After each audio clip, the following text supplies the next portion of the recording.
Hey, what do you say, Seattle hockey fans? Oh man, it's a Tuesday and we're going to turn up because we got lots of news. We've got a crazy game 3 to recap. And there's some new coaches coming to the Seattle Kraken and certainly to the Coachella Valley Firebirds. We're going to talk about all of that and more on today's episode of Locked on Kraken.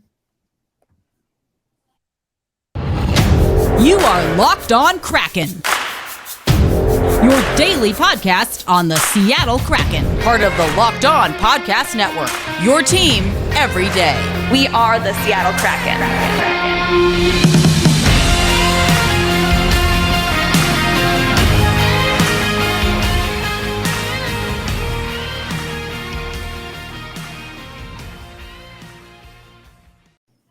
All right, Seattle hockey fans. Welcome to another episode of Locked on Kraken. I'm your host, Erica L. Ayala. And listen, I've been on the road a lot. You know how it goes. But did get to catch Game 3 of the Stanley Cup Final. We're going to talk about that. But first piece of news that we have in our What's Kraken segment, if you will. Well, what's cracking is that the Coachella Valley Firebirds, they hired Dan Bylsma. I feel like, am I saying that right? Bylsma. He will be the brand new coach for the 32nd franchise of the American Hockey League, the Coachella Valley Firebirds. Now, he won a Stanley Cup in 2009 with the Pittsburgh Penguins. He was one of the bench bosses for the Charlotte Checkers. And he said in today's press conference with Ron Francis and a few other people from the Coachella Valley Firebirds that when he took that role for the Charlotte Checkers, he had the Coachella Valley Firebirds role in mind. So I thought that was really interesting. He, of course, was right there with some of our guys as they were developing with the Charlotte Checkers as we were co-parenting in our whole co-parenting situation. So I like that. I like that he knows these guys. He's been a part of hockey for quite some time. I mean, with Buffalo, with Pittsburgh, he has AHL experience. Some people even saying, hey, is this a way to kind of make his way back to the NHL as a head coach? I know we've talked about it a little bit. I don't know that Dave Haxtell has a super long leash, so I don't know. I think it's going to be interesting, but all we do know is that he is the next head coach, he's the first head coach for the Coachella Valley Firebirds. I wanted to play some of the press conference, but it was a weird situation, and whomever was recording it, they had all of us on the screen, so it's just like, Brady Bunch style. So I'm not going to play that on this particular show. I will put it up on the YouTube page, so you should check out Locked on Kraken on YouTube, because some of the things that I either mention on here or that we play in part on the show, for those who are watching on YouTube or listening on audio, either way, we thank you so much for spending some time with Locked on Kraken. But if you want to see the full context, head over to the YouTube page, smash that subscribe button. But seriously, it would be great if you subscribed. Anyway, I'll put that up, just letting you know it's not the greatest thing to watch, but if you want to listen, Bylsma talking about a lot of different things, Ron Francis talking about a lot of different things. And so I think it's definitely TBD to see how things play out. We have to see what the roster construction is going to look like. You'll hear when you head over to YouTube that I ask, one of my favorite questions to ask coaches is, how are you going to build your assistant coaches? Are you looking for someone that essentially is going to be able to plug areas where you don't feel, I don't want to say most confident, but areas where, that's not your expertise? Or are you looking to build people up? Bylsma definitely wants folks that are going to help him build up the AHL skaters. So we keep hearing this from the Seattle Kraken, from the big boy franchise guys all the way through that there is going to be a focus on player development. So that is the selling point that we kept hearing about Dave Haxtell. Now that's what we're hearing about Disco Dan. Disco Dan Bylsma. So I think it's going to be interesting. What we also heard outside of that is we got some interesting news regarding the AHL team. We had heard, but it was made official today by Ron Francis. And this was a question asked by the Sound of Hockey, Darren Brown. But the AHL team will be in Seattle. They will play out of Kraken Community Iceplex. So if you're not a member of the Depths, this might be a good time to look into that. I get no incentive for saying that. I just know that the Depths certainly are going to get those ticket announcements and some probably behind the scenes stuff that you can do at Kraken Community Iceplex, but also just make sure you're following what's happening at Kraken Community Iceplex, because the Firebirds are coming there. You're gonna have a development camp. We got dates for the development camp. I tweeted that out over at Locked On Kraken, but it is going to be July 10th through the 14th is the dates that Ronnie Francis said today. We also know that Kraken Community Iceplex will be not just where the prospects and who eventually will fill out the roster for the Firebirds, not only where they're at in July, but towards the top of the season. The Coachella Valley facilities are still being built. The practice facility is going to be done end of October, early November. The team will be housed there, locker rooms, all that stuff. And then the big sheet or the big arena is supposed to be done in December. So we'll see. We're going to keep an eye and ear out on those timelines and those plans, try and get you some more from there. But there will be time to see the Firebirds as they will be housed at Kraken Community Iceplex at the top of the season, because the plan is to get them having games out there on the West Coast. Well, I guess they'd be in the West Coast anyway, but the Pacific Northwest, so they can use those Seattle facilities and still get the season started. So something to look out for there. Another thing I found interesting from Dave Haxtell is that, from Ron Francis, is that we know we have Dave Haxtell as the head coach. It sounded like they were looking into getting another goalie coach. I don't know. He seemed almost non-committal. The point is that Ronnie Francis said a lot about what needs to get done before the draft, and they're focusing a lot on player personnel, or personnel, I should say, coaching and staff.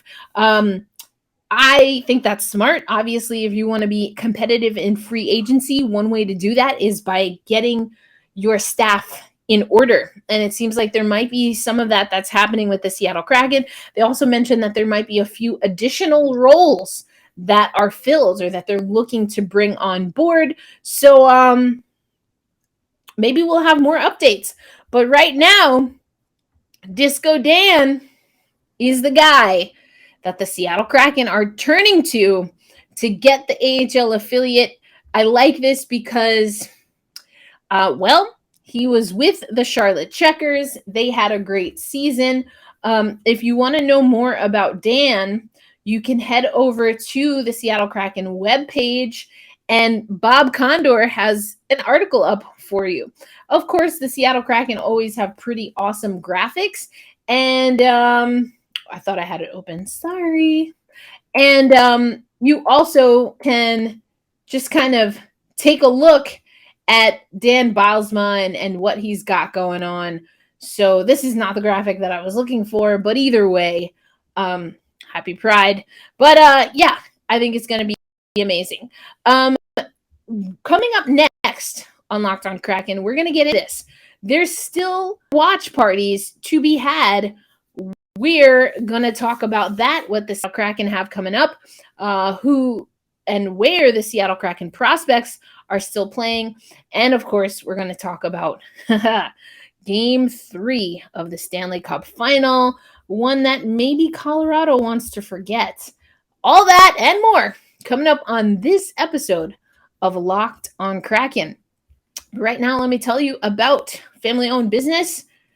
Been serving auto parts customers online for over 20 years. That's rockauto.com. You save time and money when you use rockauto.com for all of your vehicle needs. Why would you spend 30% more, 50% more, even 100% more on auto parts at a brick and mortar store or, whatever, one of these chain stores when you can go to rockauto.com? Use your desktop, you can use your laptop, you can use your mobile device. Scan through their category and their inventory, look for your make and model, and get exactly what you need. Tail lamps, brake parts, new carpet. They've got it all for you at rockauto.com. So go to rockauto.com right now and see all the parts available for your car, for your truck, whatever you're driving these days. And make sure you type in Locked On in their How Did You Hear About Us box so that they know we sent you.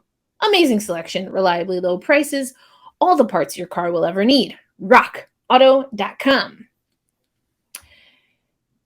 I still want to make sure you know about the Locked On Podcast listener survey. This is an opportunity for you as a longtime listener of the network. We've been going almost a year strong. Over at Locked On Kraken. So you have an opportunity to share how things are going. And that is by going to lockedonpodcasts.com/survey. Check out the show notes for the link. If you fill out the survey, you are entered for a chance to win one of our 10 $100 gift certificates to Ticketmaster.com. We appreciate your feedback, so make sure you give it lockedonpodcasts.com/survey. Okay. Talked a little bit, or you saw that there is going to be a watch party. Tomorrow is game 4. So you can watch the playoffs with the Seattle Kraken, so to speak, or at least with the organization at 32 Bar and Grill. Last time I was in Seattle, this thing was still being built. There's going to be special discounts on Coors Light and Westland whiskey. Woo! All night long, a part of the Anchor Alliance. So that's tomorrow, 5 p.m. Pacific time, local time for those of you in Seattle. But what are they watching? They're watching the Stanley Cup. And that's what I did. Hosted a little watch party as part of Black Rosie Media and the Founding Four podcast, because I introduced my new co-host of the Founding Four podcast, Angelica Rodriguez. So go check that out. Another group having a, what are they calling it? A watch along or a live watch or something like that. Too Many Men podcast. Amazing podcast. Love that they gave Black Rosie Media and me a shout out. I was very appreciative. So they're having a watch party. So if you can't make it to 32 Bar and Grill, if you want to have some good laughs, watch along with Too Many Men. I know I will be. But Too Many Goals. Too Many Goals was the name of the game if you are a Colorado fan, of which my new co-host of Founding Four Pod is. But let's take a look at, oh my, holy cannoli. They had 4 goals in the second stanza. That's after scoring 2 in the first. They scored 6 goals total on the Colorado Avalanche, who the game before put up a 7 spot on them. Goals on goals on goals. We said this was going to be a clash of the Titans, and oh my, have the Titans come out to play. Woo! Amazing, amazing, amazing, amazing. This was a wild game to watch live, along with my new co-host of the Founding Four podcast. She was not too thrilled. What I saw was a Tampa team, both teams really, just the transition play was ridiculous. The breakaways, amazing. What that also means is that the defense was not so great. Not so great. You know I love defense. This was not the game to watch if you love defense. But let's hear what the guys over at Locked On Avalanche had to say after this game 3. The Colorado Avalanche drop the first game of the Stanley Cup Finals to Tampa Bay in game 3, 6-2. And this was just a cause for just everything going wrong for the Avalanche. Everything has gone right for them, especially in game 2 with that 7-0 lead. But it just seemed like they got out in front first, but a challenge by Tampa Bay, which negated a goal from Val Nichushkin. And then it was just the Avs did get another one, and they did take a lead. But then once Tampa got going, based on a lot of Avalanche mistakes, I kind of want to give, I do have to give some credit to Tampa, but the Avs just did not play their game in game 3, and Tampa made them pay for it. It was a perfect storm for the Avalanche, third loss of the entire playoffs, to come off such an emotional high in game 2, to go home to Tampa for a very angry defending back-to-back Stanley Cup champion to get in there, get their feet going, and Vasilevsky sit down, lock down, and take game 3 from the Avalanche. Yeah. So much so that Darcy Kemper was pulled, and in the off day, that is going to be the conversation. Who starts for the Avs in game 4? I think you'd have to lean a little bit here towards Pavel Francouz, but we will see. Darcy Kemper did not look good. I mean, it didn't look good for a lot of reasons for the Avalanche, but he's definitely one of them. So that's what's going to be the talk, and we will see in game 4. But if nothing else, this guarantees another game at home for the Avs, and they could potentially win it on home ice, which is what everybody wants to see anyway, if they can take these next 2 games. Going to be easier said than done. Well, there you have it, folks. Easier said than done.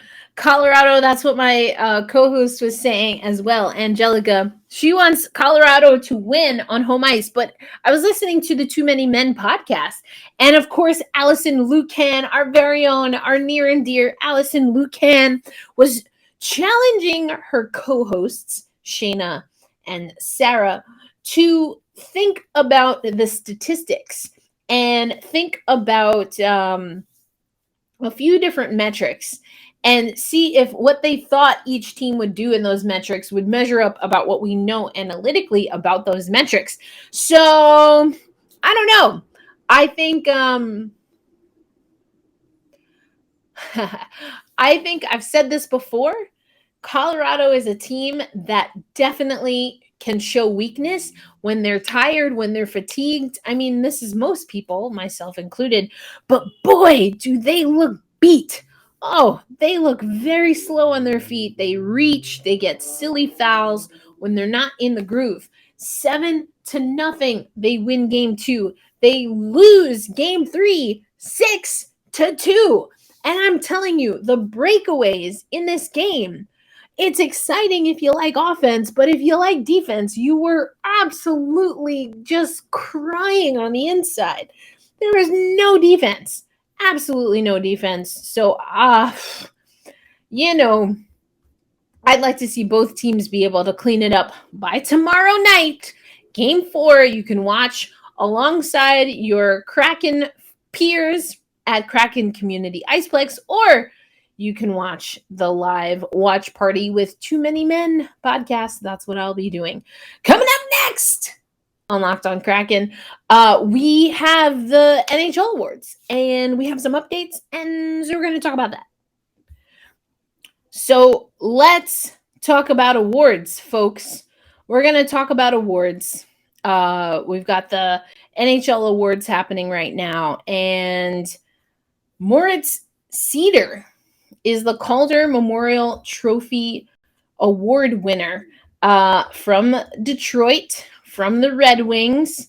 And we're going to get, so all of these are coming in pretty much live as I'm on. This is the award for the player selected as most proficient in his first year of competition, elected by the Professional Hockey Writers Association. So, rookie defenseman, and really the only other player in contention for the particular award, Trevor Zegras from Anaheim. All right, but that's not all, folks. We've got other awards like the Vezina Trophy goes to Rangers' own Igor Shesterkin. The Vezina Trophy is awarded to the goaltender adjudged to be the best at his position as selected by the NHL general managers. Now, Igor Shesterkin is the only goaltender that had 100 plus points, 29 first place votes. The person after him, Jacob Markstrom from Calgary. So pretty much Igor had this one in the bag is basically what that says. Here we go. Cale Makar. I keep saying we're going to talk about number 4 picks, and then all this other stuff keeps coming up. But a number 4 pick is your James Norris Trophy winner. This is awarded to the defensive player who demonstrates throughout the season the greatest all-around ability in the position. Lots of comparisons going around for Cale Makar. I like a good defender, had a really gnarly goal. I talked about that with Angelica Rodriguez on the Founding Four podcast live watch yesterday. So congratulations, Cale Makar. We also have Austin Matthews. Hello. Can you see me? Austin Matthews wins the Ted Lindsay Award from the NHL Players Association. What I thought was really interesting is there was like this big thing made of Matthews becoming, let me pull this up here. He is the first Maple Leaf player to be selected by his peers as most outstanding.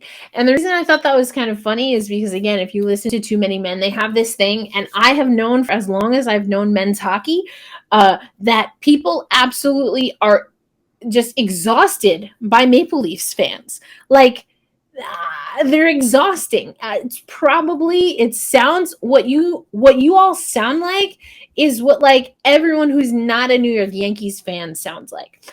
And I know that I'm in that camp for sure because I'm not only not a Yankees fan, but I'm a Mets fan. So I have no reason to be nice to the Yankees. Anyway, that's a complete aside, a totally different sport. But Austin Matthews, great talent. Not without some questionable elements, but as far as hockey is concerned, good hockey player. Seems to be liked, but we got more awards in before I was able to put all of these up,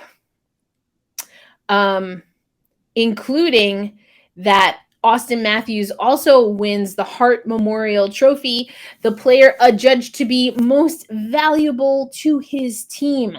So the MVP award, I have lots of thoughts about what MVP really means. They also announced the All-Rookie and NHL first and second teams. So we talked about Moritz, Trevor Zegras are on that rookie team. Also first and second round for the NHL. So these just came through as I was on. But let's first take you to the all rookie team, I guess. Yeah, let's start with the rookies.